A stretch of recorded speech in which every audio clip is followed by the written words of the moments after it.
السلام علیکم viewers, welcome to our YouTube channel. اگر آپ میرے چینل پر نئے ہیں تو چینل کو سبسکرائب کر لیں۔ اندرون لاہور کا رہنے والا ججی پہلوان، جو 70 کی دہائی میں خوف اور دہشت کی علامت تھا، بچپن سے ہی اکھڑ طبیعت کا مالک تھا۔ ججی پہلوان کل 7 بھائی تھے۔ یہ 7 بھائی دلیر اور علاقے میں نامور تھے۔ ان کا تعلق کشمیری بٹ برادری سے تھا۔ پہلوانی کا شوق والد کی طرف سے ورثے میں ملا تھا۔ ججی پہلوان کے والد شاہ دین المعروف شاہو پہلوان تھے، جو کہ پاکستان بننے سے پہلے تحریک پاکستان میں پیش رہتے تھے۔ شاہو پہلوان فن پہلوانی کے علاوہ تلوار بازی میں بھی ماہر تلوار باز تھے۔ اس وقت میں مسلمانوں پر ظلم کرنے والے ایک سکھ، جس کا نام نوباز سنگھ تھا، نوباز سنگھ مسلمانوں کو تکلیف دینے کا کوئی بھی موقع ہاتھ سے جانے نہیں دیتا تھا۔ اس کو شاہ دین المعروف شاہو پہلوان نے قتل کر دیا۔ اس وقت تحریک پاکستان اپنے عروج پر تھی، جس کی وجہ سے پولیس صرف 26 دن ہی شاہو پہلوان کو قید میں رکھ سکی اور وہ رہا ہو گئے۔ جیسے جیسے دن گزرتے گئے، سکھوں اور ہندوؤں کے مسلمانوں پر مظالم بڑھتے گئے۔ لاہور سے 150 سے زائد خواتین کو سکھوں نے اغوا کر لیا اور اپنی پناہ گاہوں میں لے گئے۔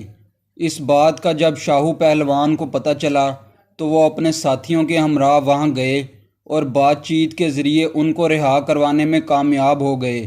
اس کارنامے کے بعد شاہو پہلوان کی شہرت میں اضافہ ہو گیا۔ اس خاندان پر پاکستان میں 3 فلمیں بھی بن چکی ہیں۔ اس کا ایک بالکل مختلف رخ یہ بھی ہے جو واقعی حیران کن ہے۔ شاہو پہلوان کے بارے میں یہ بھی کہا جاتا ہے کہ اندرون لاہور میں ان کا سب سے بڑا جوا خانہ تھا، جس میں لاہور سمیت دوسرے شہروں سے لوگ جوا کھیلنے جاتے تھے، اور وہ جوا خانہ اس وقت کے حاکمین کی اجازت سے کھلا تھا، کیونکہ جوا اسلام میں حرام ہے اور حرام کے نقصانات بھی ہوتے ہیں۔ یہاں سے ہی ججی پہلوان کی کہانی کا آغاز ہوتا ہے۔ ججی پہلوان شاہو پہلوان کا بیٹا تھا۔ ایک دن کچھ افراد نے اس جوئے خانے پر آ کے اس جوئے خانے کو لوٹ لیا، جو ججی پہلوان اور اس کے 4 بھائیوں سے برداشت نہ ہوا۔ ججی پہلوان اور اس کے 4 بھائیوں نے یہ عہد کیا کہ وہ ان لوگوں کو نہیں چھوڑیں گے۔ ججی پہلوان ان دنوں کم عمر تھا، مگر غصے کا بہت تیز تھا۔ اگر اسے جا کر کوئی یہ کہہ دیتا کہ فلاں جگہ پر وہ افراد موجود ہیں جنہوں نے اس کے ڈیرے پر آ کر بدماشی کی تھی، تو ججی پہلوان بغیر سوچے سمجھے وہاں پہنچ جاتا اور ان افراد کو گولیاں مار دیتا۔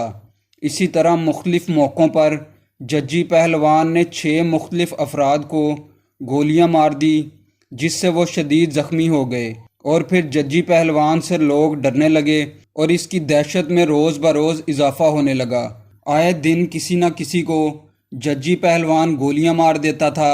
لاہور کے علاقے ہیرا منڈی کے لوگ ججی پہلوان کی پشت پناہی کرنے لگے تھے۔ پھر ایک دن پولیس نے ججی پہلوان کو گرفتار کر لیا۔ اسے 6 سال قید اور 60 کوڑوں کی سزا سنائی گئی۔ ٹیکسانی چوک میں ججی پہلوان کو 60 کوڑے سرعام مارے جانے تھے، مگر ججی پہلوان کے والد شاہو پہلوان کی وجہ سے ججی پہلوان کو 60 کوڑے اور 3 سال کی سزا معاف ہو گئی۔ پھر ایک وقت وہ بھی آیا جب ججی پہلوان کو ججی بہادر کا نام دیا گیا۔ جب ججی پہلوان جیل سے رہا ہوا تو کیمپ جیل سے اس کے ڈیرے تک ججی پہلوان کی بگی کے آگے رقص کروایا گیا، جس کے بعد ججی پہلوان نے ہیرا منڈی میں لائٹیں لگوا دی۔ جب وہ باہر نکلتا تو وہ لائٹیں روشن کر دی جاتی۔ اتنی شہرت پانے کے بعد ججی پہلوان مختلف بدماشوں کو کھٹکنے لگا۔ ججی پہلوان کے بارے میں مختلف واقعات مشہور تھے۔ جب ججی پہلوان ٹیکسانی چوک میں بیٹھتا تھا تو تھانے ٹبی کا SHO راؤنڈ پر نہیں نکلتا تھا، اور دوسرا واقعہ یہ کہ ججی پہلوان نے ایک پولیس افسر کو اپنی جیپ کے ساتھ باندھ کر پوری ہیرا منڈی کا چکر لگوایا تھا۔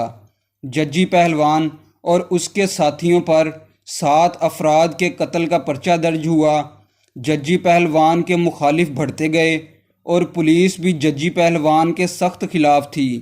غالباً 1976 کو ججی پہلوان پر قاتلانہ حملہ ہوا جس میں ججی پہلوان قتل ہو گیا، جس کے بعد مخالفین نے ججی پہلوان کے ایک اور بھائی کو بھی قتل کر دیا۔